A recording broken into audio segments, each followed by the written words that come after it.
হাওড়া ময়দানের কাছে বস্তিতে আগুন, ভস্মীভূত একাধিক ঘর। শীতের রাতে গৃহহীন বহু মানুষ। দমকলের 2টি ইঞ্জিনের 8 ঘন্টা চেষ্টায় নিয়ন্ত্রণে আসে আগুন।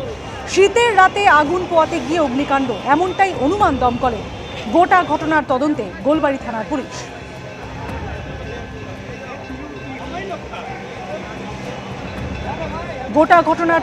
গোলাবাড়ি থানার পুলিশ। শীতের রাতে আগুন পোয়াতে গিয়ে অগ্নিকাণ্ড, এমনটাই অনুমান দমকলে। অন্যদিকে হাওড়া ময়দানের পর এবার হাওড়ার বালি, সেখানেও বহুতলে আগুন লাগে। পালিয়ে বাঁচলেন ঠাকুমা ও নাতনি। বহুতলে 5 তলার ঘরে সন্ধেবেলায় আগুন লাগে এবং প্রতিবেশীদের চিৎকার শুনে বেরিয়ে আসেন দুজনে। দমকলের 1টি ইঞ্জিনের ঘণ্টাখানেকের চেষ্টায় নিয়ন্ত্রণে আসে আগুন। ভস্মীভূত ঘরের ভিতরের আসবাবপত্র, বইপত্র।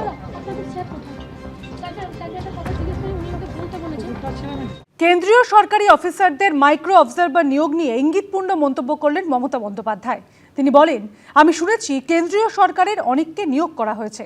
প্রত্যেকে খবর রাখুন, আমার বিশদে তথ্যটা চাই। আর এ নিয়ে কটাক্ষ করেছে বিজেপি। এসআইআর নিয়ে শুরু থেকেই সরব মমতা বন্দ্যোপাধ্যায়। তবে সোমবার নজিরবিহীনভাবে এই প্রক্রিয়ার সঙ্গে যুক্ত কেন্দ্রীয় সরকারি অফিসারদের নিয়ে ইঙ্গিতপূর্ণ মন্তব্য করলেন তিনি। সূত্রের খবর, এসআইআর এর শুনানিতে তদারকি করবেন কেন্দ্রীয় সরকারি আধিকারিকরা। নজরদারির জন্য প্রায় 4000 মাইক্রো অবজারভার নিয়োগ করতে চলেছে নির্বাচন কমিশন। এই নিয়ে ইতিমধ্যেই রাজ্যের মুখ্য নির্বাচনী আধিকারিককে চিঠি দিয়েছে জাতীয় নির্বাচন কমিশন। চিঠিতে বলা হয়েছে, রাজ্যে কর্মরত কেন্দ্রীয় সরকারি গ্রুপ বি আধিকারিকদের ওই পদে নিয়োগ করা হবে। তারা ইআরও, এইআরও এবং বিশেষ পর্যবেক্ষককে সাহায্য করবেন। এই আবহে সোমবার বিএলএদের সঙ্গে বৈঠক থেকে কেন্দ্রীয় সরকারি আধিকারিকদের নিয়ে ইঙ্গিতপূর্ণ মন্তব্য করলেন মমতা বন্দ্যোপাধ্যায়। আমি শুনেছি সেন্ট্রাল গভর্নমেন্টের অনেককে অ্যাপয়েন্টমেন্ট করা হয়েছে। প্রত্যেকের আগে খবর রাখুন তো, সেন্ট্রাল গভর্নমেন্টের কাকে কাকে অ্যাপয়েন্টমেন্ট করা হয়েছে, তারা কোন ডিপার্টমেন্টে কাজ করে, কোথায় থাকে, আমার ডিটেলসটা চাই। আমি তাদের সহযোগিতা করবো, কিন্তু আমার ডিটেলস চাই। বিরোধীদের পাল্টা অভিযোগ, মুখ্যমন্ত্রীর এই মন্তব্য আদতে হুমকি। আপনি কে যে মাইক্রো অবজারভার কোথা থেকে আসছে তার ডিটেল নেওয়া? ওটা ইলেকশন কমিশনের নৈতিক অধিকার। অতএব মুখ্যমন্ত্রী হিসাবে অনধিকার চর্চা করবেন না। কাকে নিয়োগ করবে, কোথা থেকে নিয়োগ করবে তা ইলেকশন কমিশনে বুঝবে। ইলেকশন কমিশন মুখ্যমন্ত্রীর কাছে জবাবদিহি করতে যাবেন না। অতএব এ সমস্ত মিটিংয়ের ময়দানে দাঁড়িয়ে মানুষকে বলার জন্য নানা রকম ভাবে প্রভাবিত করার চেষ্টা করতে পারেন, আসলে কিচ্ছু করতে পারবেন না। মাইক্রো অবজারভার নিয়োগ এবং মাইক্রো অবজারভার হিসেবে কেন্দ্রীয় সরকারি আধিকারিকদের নিয়োগের এই দাবি আগেই জানিয়েছিলেন শুভেন্দু অধিকারী। 3রা ডিসেম্বর এই নিয়ে নির্বাচন কমিশনে চিঠি দেন বিরোধী দলনেতা। সেখানে তিনি লিখেছিলেন, এসআইআরের 2য় পর্যায়ে সবথেকে গুরুত্বপূর্ণ। চূড়ান্ত ভোটার তালিকা স্বচ্ছ হচ্ছে কিনা তা এই পর্যায়ের উপরই নির্ভর করবে। এরপর চিঠিতে তিনি লেখেন, এসআইআরের 2য় পর্যায়ে মাইক্রো অবজারভারদের তদারকিতে থাকা উচিত। নিরপেক্ষতা বজায় রাখতে কেন্দ্রীয় সরকারি কর্মীদের মাইক্রো অবজারভার হিসেবে নিয়োগ করা উচিত। মাইক্রো অবজারভার কারা? না তো বিজেপির দলাল দিল্লির লোকেরা। সেগুলো না বোঝে বাংলা, না বোঝে মথুয়া, না বোঝে রাজবংশী, না বোঝে কামতাপুরি, না বোঝে লেপচা, না বোঝে নেপালি। সেগুলো কি করবে? খাবে না খই ছড়াবে? কোনটা করবে জিজ্ঞেস করুন। তারা নাকি হিয়ারিং করবে। হিয়ারিং না, ওদের ইয়ারিং দিয়ে দিন একটা করে। ওনাদের কুকর্ম, ওনাদের পাপ যারাই ধরবে, যারাই সেই ব্যাপারে কথা বলবে, সব হয়ে যাবে বিজেপি। আর ওনাদের হয়ে যারা চুরি করবে, চুরিতে সাহায্য করবে, লুটে সাহায্য করবে, তারা সবাই নন বিজেপি।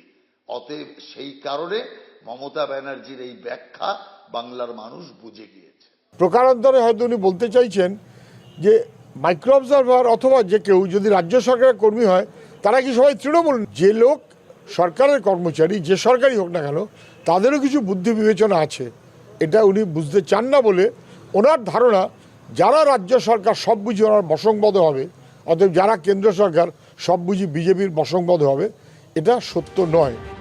সিইও অফিস সূত্রে দাবি, কোনো বাইরের রাজ্যের আধিকারিক মাইক্রো অবজারভার নয়, এই রাজ্যের কেন্দ্রীয় সরকারি আধিকারিকরাই মাইক্রো অবজারভার। 24শে ডিসেম্বর নজরুল মঞ্চে 2 দফায় মাইক্রো অবজারভারদের নিয়ে মিটিং করবে নির্বাচন কমিশন। আশাবুল হোসেন, দীপক ঘোষ ও রুমা পালের রিপোর্ট, এবিপি আনন্দ। পশ্চিমবঙ্গে এসআইআর ঘিরে তপ্ত রাজনীতি। ফের নাম না করে মুখ্য নির্বাচন কমিশনার গণেশ কুমার এবং রাজ্যের মুখ্য নির্বাচনী আধিকারিক মনোজ আগরওয়ালকে নিশানা করলেন মমতা বন্দ্যোপাধ্যায়। পাল্টা আক্রমণ শানিয়েছে বিজেপি। ইলেকশন কমিশন একবারও কি ভেবেছেন ভ্যানিশ কুমার বাবুরা? একবারও বিজেপির দালালরা ভেবেছেন? এসআইআর আবহে ফের নাম না করে মুখ্য নির্বাচন কমিশনারকে নিশানা করলেন মমতা বন্দ্যোপাধ্যায়। এটা অবশ্য প্রথমবার নয়, এর আগেও মুখ্য নির্বাচন কমিশনারকে নিশানা করেছেন তৃণমূল শীর্ষ নেতৃত্ব। আপনারা কি জানেন সদ্য ইলেকশন কমিশনার হয়েছেন কে? মাননীয় স্বরাষ্ট্রমন্ত্রীর যিনি মাননীয় সচিব ছিলেন ডিপার্টমেন্টের, কোঅপারেশন ডিপার্টমেন্টের, তার সেক্রেটারিকে করে দিয়েছেন, প্রিন্সিপাল সেক্রেটারিকে, মানে তিনি ডিপার্টমেন্টের সেক্রেটারিকে করে দিয়েছেন চিফ ইলেকশন কমিশনার। টোটালটাই বিজেপির লোক দিয়ে ভরা। আপনার অনেক তথ্য আমাদের কাছে আছে, আমি পুরোটা আজকে বলতে চাই না, সময় মতো সব মানুষের কাছে উপস্থাপিত করব। সোমবারও ফের মুখ্যমন্ত্রী নিশানায় পড়লেন মুখ্য নির্বাচন কমিশনার।